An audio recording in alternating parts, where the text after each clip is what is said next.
Župan občine Gorje, Peter Torkar, le še nekaj dni nas loči in stopili bomo v zadnji mesec leta 2020 in zakorakali v leto 2021. In kakšno je bilo leto, ki ga zapuščamo? Leto, ki ga, bom rekel, smo preživeli v letu 2020, je bilo polno nekih novih zadev. Če že rečemo, da smo se spopadali s virusom COVID in da dejansko vsi ukrepi, ki smo jih strani vlade v občinah upoštevali in tudi izvajali, lahko rečem, da smo se ogromno novega naučili. No in v upanju, da bomo občanke in občani tudi preživeli to leto, tudi uspešno zaključili. Kar se tiče nalog, ki smo jih izvajali občina Gorje, lahko tudi pohvalim in z zadovoljstvom rečem, da smo vse začrtane investicije za leto 2020 uspešno izpeljali. No, kar se pa tiče prihodnjega leta 2021, pa lahko rečem, da je v novem predlogu proračuna, ki ga je občinski svet 11. novembra tudi obravnaval, in v tem času tudi vsa delovna telesa tudi obravnavali za sprejem proračuna v drugem branju, ki se bo zgodil 23. decembra.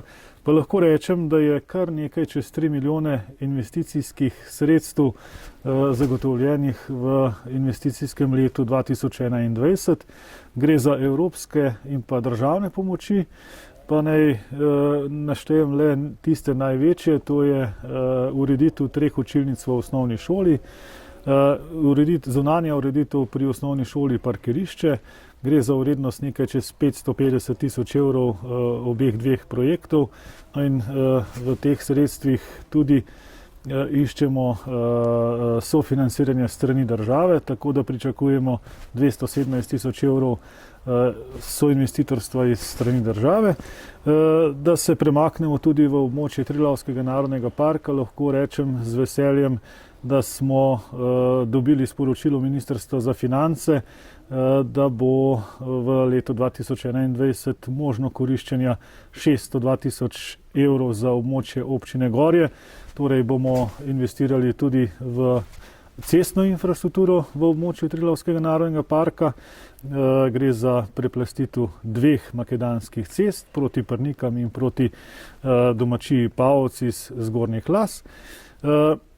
Velik projekt se tudi odpira, to je ureditev odvajanja in čiščenja fekalnih vod v območju aglomeracije Podkom. Gre za več kot 2000 populacijskih enot in tukaj lahko rečem, da gre za evropske kohezijska sredstva. No, v letu 2021 torej pa bo tudi začetek rekonstrukcije državne ceste Spodnje Gorje Fortuna.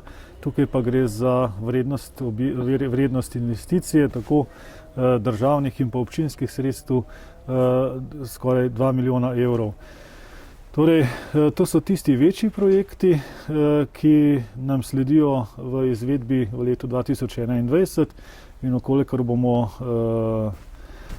zmožni vsa ta projekte v letu 2021 izvesti, bo občina Gorje ogromno investicijskih sredstev pridobila. No, pa poglejva še to, glede na to, da je letošnjo leto tako rekoč koronsko, so vaši občani in občanke upoštevali vsa navodila Nacionalnega inštituta za javno zdravje in seveda ne nazadnje tudi vas kot župana?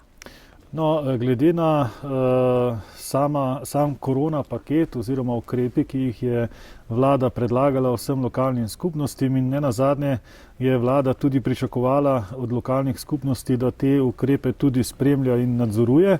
Lahko pohvalim, z naše strani smo imeli nadzor redarske službe in pa inšpekcijskega organa, ki ga imamo skupaj ustanovljenega z občino Kranjska Gora, Jesenice, Žirovnico in pa občina Gorje, da iz poročil je razvidno, da so zadovoljivo, bom rekel, spoštovanje vseh ukrepov in pa opozoril na terenu, tako da vse občanke in občane lahko pohvalim, da se vseh teh ukrepov in pa priporočil strani države in posledično lokalne skupnosti občine Gorje občanke in občani vestno držijo. Hvala za pogovor, ostanimo zdravi in upoštevajmo navodila Nacionalnega inštituta za javno zdravje. Tako, srečno.